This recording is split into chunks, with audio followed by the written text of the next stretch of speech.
Era uma série de imagens acinzentadas, até difíceis de visualizar. Pareciam filmes velhos ou alguma tecnologia ruim. Na verdade, eram muito mais do que isso.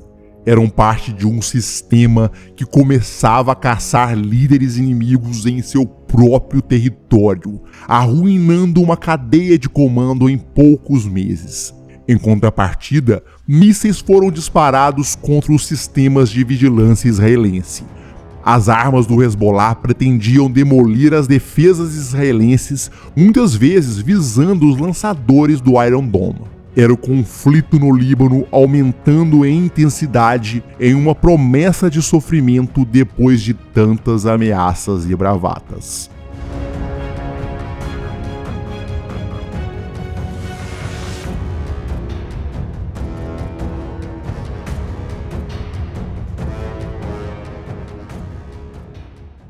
O Hezbollah tomou uma das primeiras atitudes contra Israel em apoio ao Hamas em 8 de outubro de 2023, um dia após o ataque terrorista que abalou toda a região e reverberou pelo mundo. Foguetes saíram do Líbano para cair nas fazendas Shiba, uma faixa de terra na fronteira entre o Líbano e a Síria, ocupada por Israel. Segundo o próprio grupo islâmico libanês, era um apoio solidário aos colegas do Hamas. A invasão de Gaza deu ainda mais motivos para que o Hezbollah continuasse seus ataques. Foram meses com a troca de disparos dos dois lados da fronteira. Mas se o Hamas esperava algo além disso como apoio, estava muito enganado. No princípio de 2024, a situação começou a mudar, mas não para favorecer o Hamas. Primeiro, quando as Forças de Defesa de Israel, a IDF,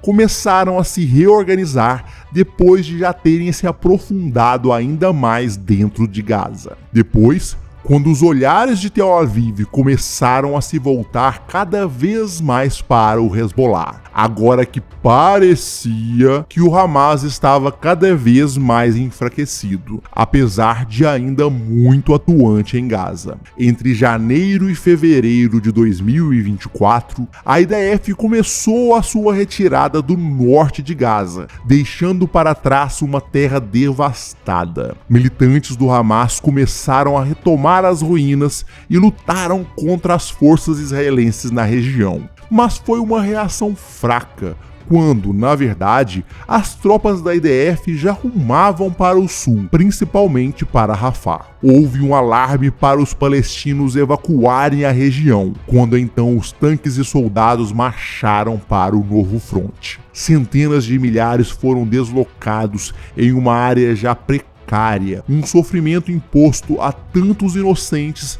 desde o ataque terrorista de 7 de outubro.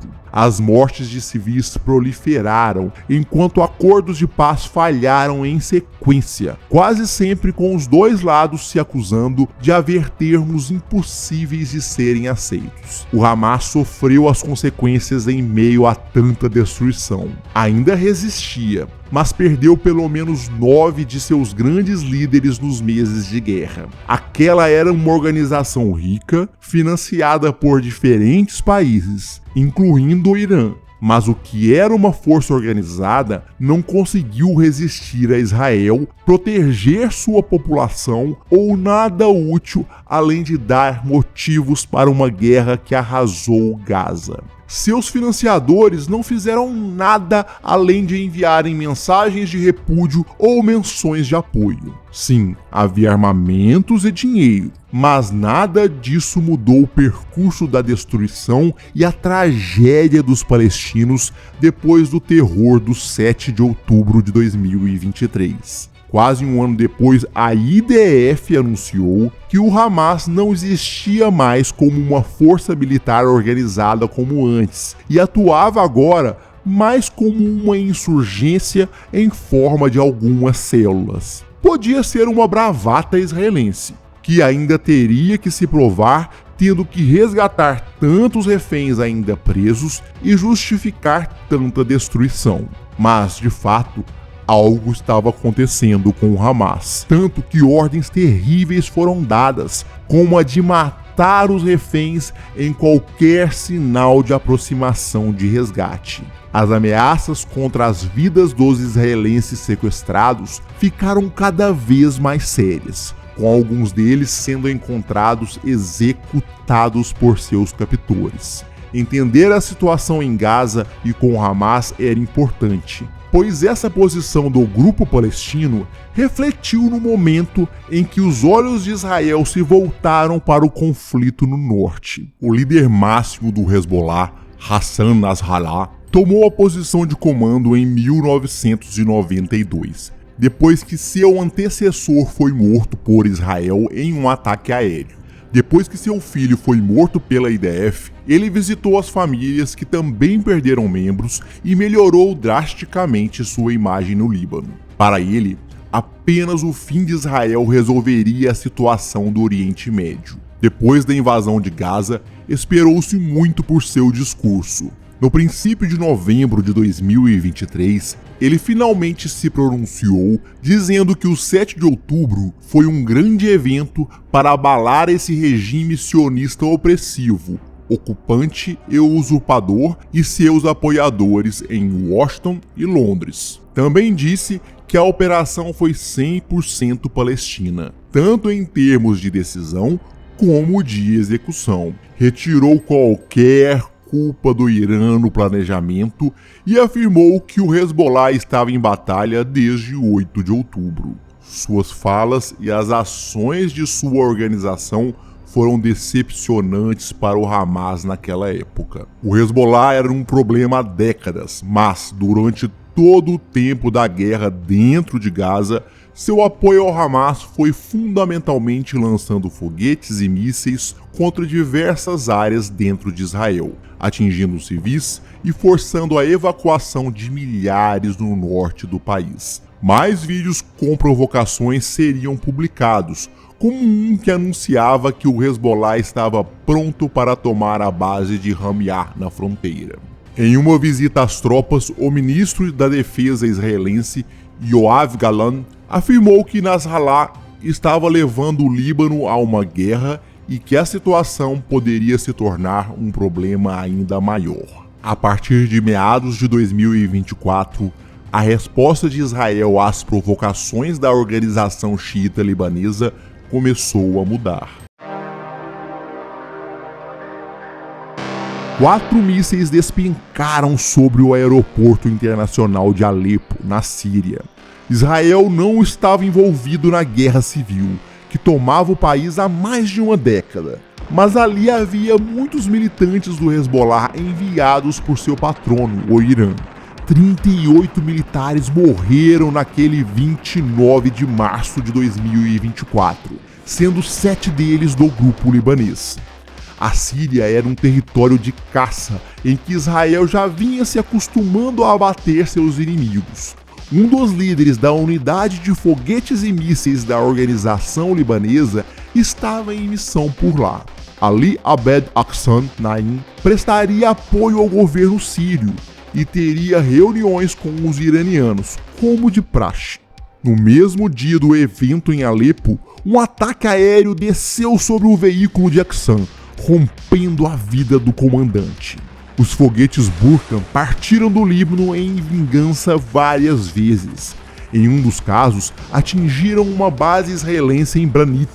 As explosões foram violentas, quebrando muito a estrutura local da 91ª Divisão.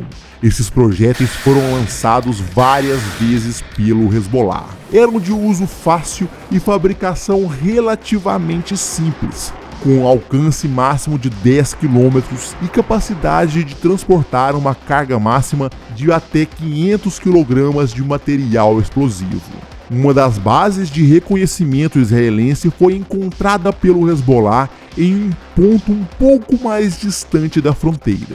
O local foi analisado pelos drones de reconhecimento identificando os alvos para análise das unidades de ataque. Os drones kamikaze foram selecionados para os primeiros golpes. Um deles explodiu diretamente sobre o posto de reconhecimento, mas o dano não foi o suficiente. O míssil Almaz foi utilizado no próximo ataque. Era um projétil iraniano de curto alcance, superfície-superfície e ar-superfície, usado para ataques antitanque. A explosão foi ouvida à distância e gravada pelas forças do grupo libanês. Os drones kamikaze também procuraram por outros alvos. Segundo o Hezbollah, eles colocaram as ameaças aéreas para procurarem pelos lançadores do Iron Dome. Essas eram peças importantes que precisavam ser destruídas para aumentar a eficiência dos ataques dos mísseis e dos foguetes. Seus vídeos capturaram o lançamento do sistema de defesa israelense. Depois os drones foram enviados. O Hezbollah afirmou que atingiu esses lançadores mais de uma vez, danificando alguns deles. As imagens distantes ou sem os resultados finais muitas vezes colocaram em dúvida essas afirmações, mas os ataques continuaram contra as instalações do Iron Dome, danificando parte das estruturas das bases, pelo que se demonstrou pelas explosões, mas não necessariamente o sistema de defesa. Sob o comando forte de Nasrallah, as ameaças do Hezbollah continuaram. Muitos vídeos de ataque foram se proliferando, com o chamado da guerra acontecendo mês após mês. O Hezbollah não queria que nenhum israelense se sentisse seguro em algum lugar da região. Isso era literal, palavras de seus líderes. Os soldados próximos à fronteira foram detectados à noite e receberam um disparo de ATGM que deixou vários feridos. Os disparos dos mísseis antitanque e dos foguetes continuaram contra as antenas e outros equipamentos de detecção israelenses. Bastava um reaparecer na fronteira para que o Hezbollah agisse para tentar o destruir. Israel começou a responder às ameaças. Os ataques israelenses se espalharam por cidades como Aita Ashab, Yarun e Hamiah. Já em janeiro de 2024, o Issam Al-Tawil, comandante sênior da Força Radwan do Hezbollah, foi devorado pelo fogo. Foi o primeiro dos grandes inimigos de Tel Aviv derrubado entre as forças libanesas dentro do país naquele ano.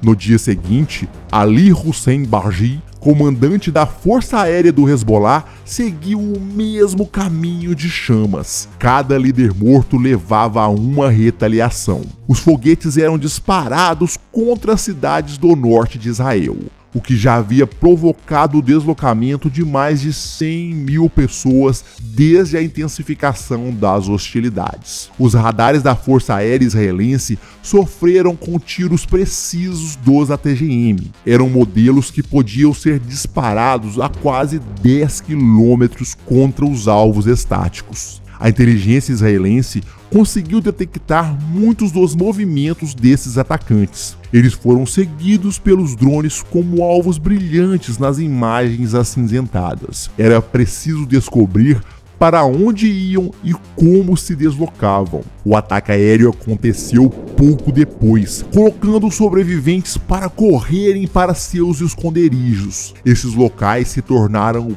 próximo alvo, tomados pela destruição assim que um drone ou avião disparou seus mísseis. Carros se deslocando com os combatentes se transformaram em bolas de chamas rodopiando pelo asfalto com alvos atingidos até mesmo na Síria. O Hezbollah tentou se preparar para as ameaças aéreas de Israel. Um Hermes 450 foi derrubado enquanto pairava em menor altitude. O mesmo aconteceu com um drone Hermes 900. Esses estavam entre os drones militares mais utilizados no mundo, com autonomia de 300 horas e altitude máxima de até 9 quilômetros. A defesa aérea parecia estar funcionando bem para o Hezbollah, mas no dia seguinte, em 23 de abril, vieram à tona imagens do carro de Hussein Ali Askul, um dos comandantes da defesa aérea dos libaneses. Ele foi seguido pela estrada até ser alcançado pelo míssil que bateu na parte traseira do teto, entrando na forma de fogo contra o corpo de Askul. O Hezbollah tentou usar seus próprios drones para combate, causando danos sérios às bases israelenses. Cidades como Kiryat Shimoná sofreram ataques em áreas civis também. Diversos pontos foram atingidos, levando a mais de 20 mil dos 22 mil habitantes a deixarem a cidade até julho de 2024. Os incêndios se alastraram pela região seca. Eram chamas altas que ameaçaram a população. O governo tentou conter o fogo de diversas maneiras, mas os ataques intensos do Hezbollah dificultaram o processo. Do lado libanês, a situação piorava a cada dia para a população civil, vendo os ataques aéreos aumentarem em frequência. Tristemente, muitos no sul do país ainda continuavam o processo de fugir da guerra. Para o Hezbollah, a situação não estava fácil. Qassem Saklawi, líder da unidade de mísseis e foguetes, se deslocava nos arredores de Tiro, quando foi encontrado pelos drones de Tel Aviv. Já era maio quando ele foi consumido pela guerra. No mês seguinte, um centro de comando foi atingido em um ataque aéreo que soterrou o corpo de Taleb Abdullah, líder da unidade Nasir, que conduzia a maior parte dos seus combates a partir de aldeias e zonas rurais montanhosas perto da fronteira de Israel. Um dos comandantes responsáveis pelos lançamentos de foguete nessa mesma unidade também se transformou em alvo. Muhammad Ayoub foi atingido em seu carro enquanto se deslocava entre as vilas. O pânico e o ódio se espalharam em Israel quando crianças druzas foram mortas por um ataque do Hezbollah. Um campo de futebol foi atingido por um dos foguetes lançados, justamente um daqueles que escaparam do Iron Dome. Houve protesto por parte de alguns drusos descendentes de sírios que pediram que um dos ministros israelenses deixasse o funeral das crianças mortas.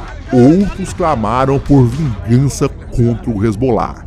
A vingança veio. Dias depois, Fuad Shukr, líder do Hezbollah e combatente há 40 anos, recebeu um telefonema para ir para sua casa imediatamente. Ele deixou o escritório e foi para o local. A armadilha se concretizou com um míssil estrondeando na residência. Ele era responsável por adquirir o arsenal de armas mais avançado do grupo, incluindo mísseis guiados de precisão, mísseis de cruzeiro, mísseis antinavio, foguetes de longo alcance e UAVs. Além disso, foi um dos responsáveis pelo ataque que matou 241 militares americanos, 58 militares franceses e 6 civis em Beirute em 1983. O Hezbollah negou que Israel tivesse conseguido atuar em seu sistema de comunicações para gerar a armadilha, mas era certo que algo diferente estava acontecendo.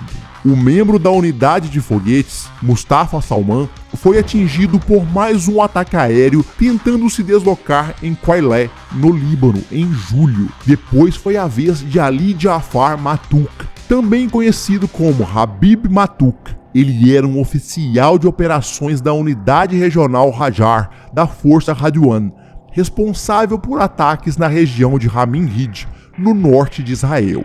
O comandante sucumbiu no meio do fogo. Ali Jamal al-Adin Jawad recebeu seu próprio míssil, o que retirou de atividade mais um líder da unidade de elite. Ali Nazi Abed, descrito apenas como comandante sênior, apareceu nas listas de mortos e homenagens de mártires do Hezbollah também em agosto. Aqueles meses estavam cada vez piores para a organização. Os líderes da elite Radwan estavam sendo caçados. Hussein Ibrahim Kassab estava em uma motocicleta quando o drone o encontrou perto da cidade costeira de Tiro. Muhammad Qassem al-Shayr caiu no início de setembro. Quem trabalhou como aliado do Hezbollah também recebeu as chamas de Israel.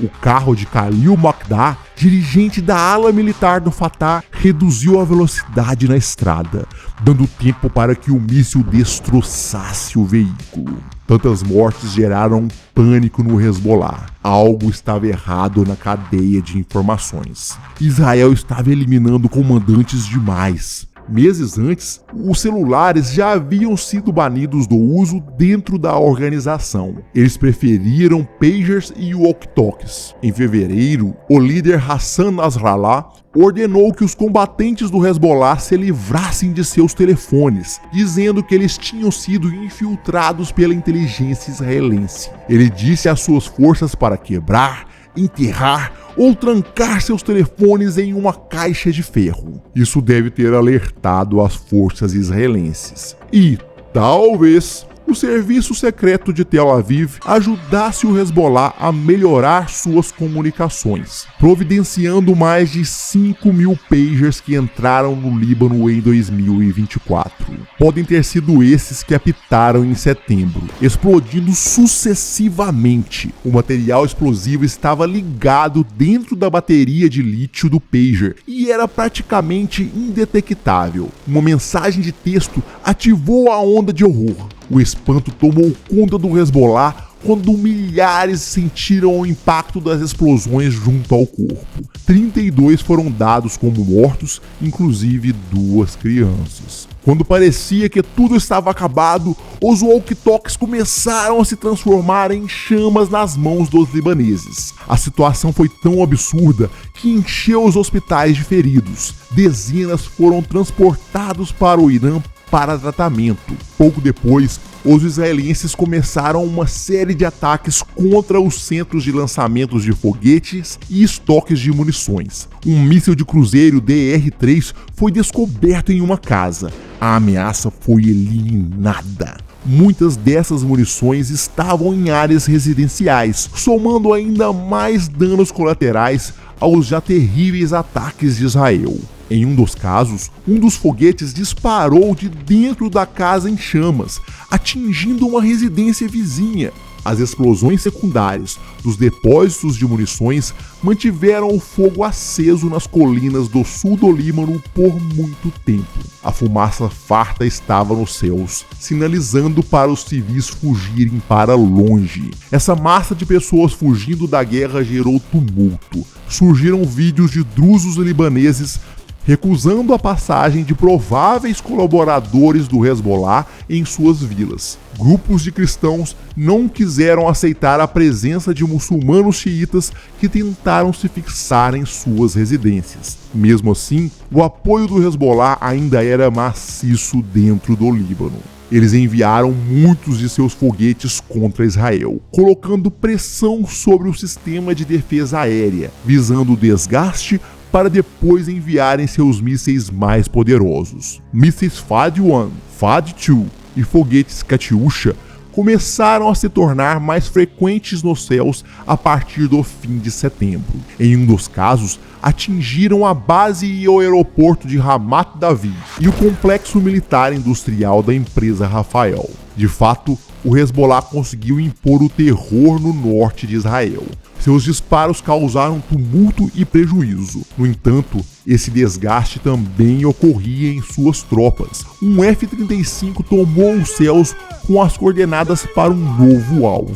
Dessa vez, seu míssil atingiu Ibrahim Akil, mais um membro da Radwan. Ele estava com outros 15 que morreram durante o ataque. Em poucos dias, o Hezbollah anunciou a morte de dezenas dos seus. Em um dos casos, um garoto de 16 anos. Os homens simplesmente eram seguidos depois de lançarem seus foguetes. A lente do drone não tinha sentimentos. Nasrallah assistiu a membros importantes de sua liderança serem obliterados dia a dia. Ele precisava de homens de confiança para continuar naquela guerra e necessitaria fazer novos planos enquanto continuava com suas investidas contra Israel, desgastando cada vez mais o Iron Dome na esperança de ultrapassar suas defesas e queimar a nação inimiga. Enquanto isso, os israelenses também faziam suas ameaças,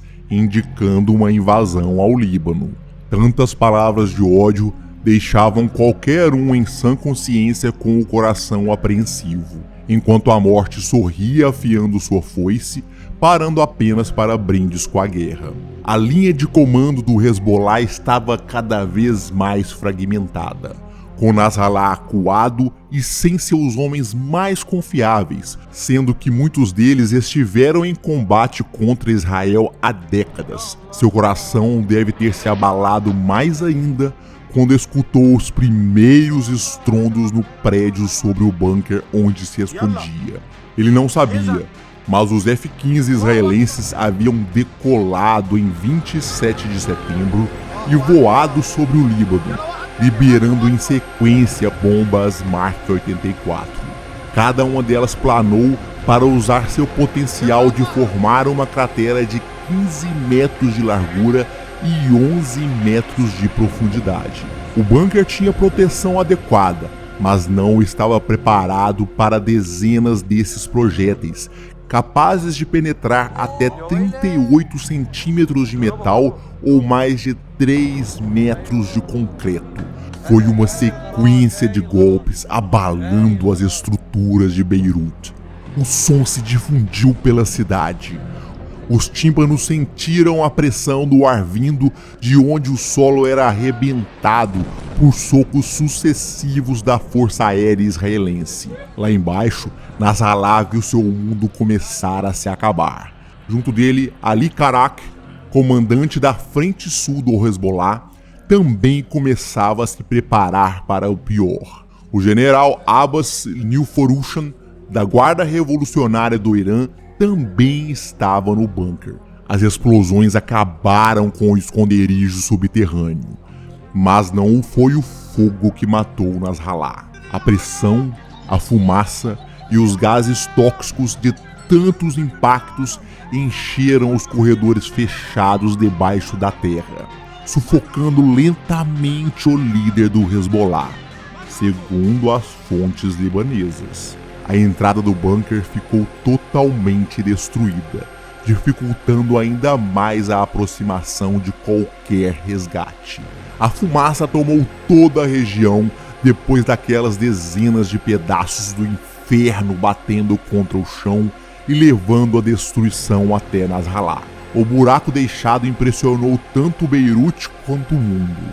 As notícias se espalharam. Houve quem lamentasse a morte do líder do Hezbollah. Outros simplesmente comemoraram a queda do homem que por décadas ameaçou Israel. Houve protestos em alguns países e em frente a embaixadas. Nada disso comoveu os israelenses. Um dia depois, Nabil Quaouk, o vice-chefe do Conselho Executivo e o comandante da Unidade de Segurança Preventiva do Hezbollah, foi encontrado e morto em Beirute.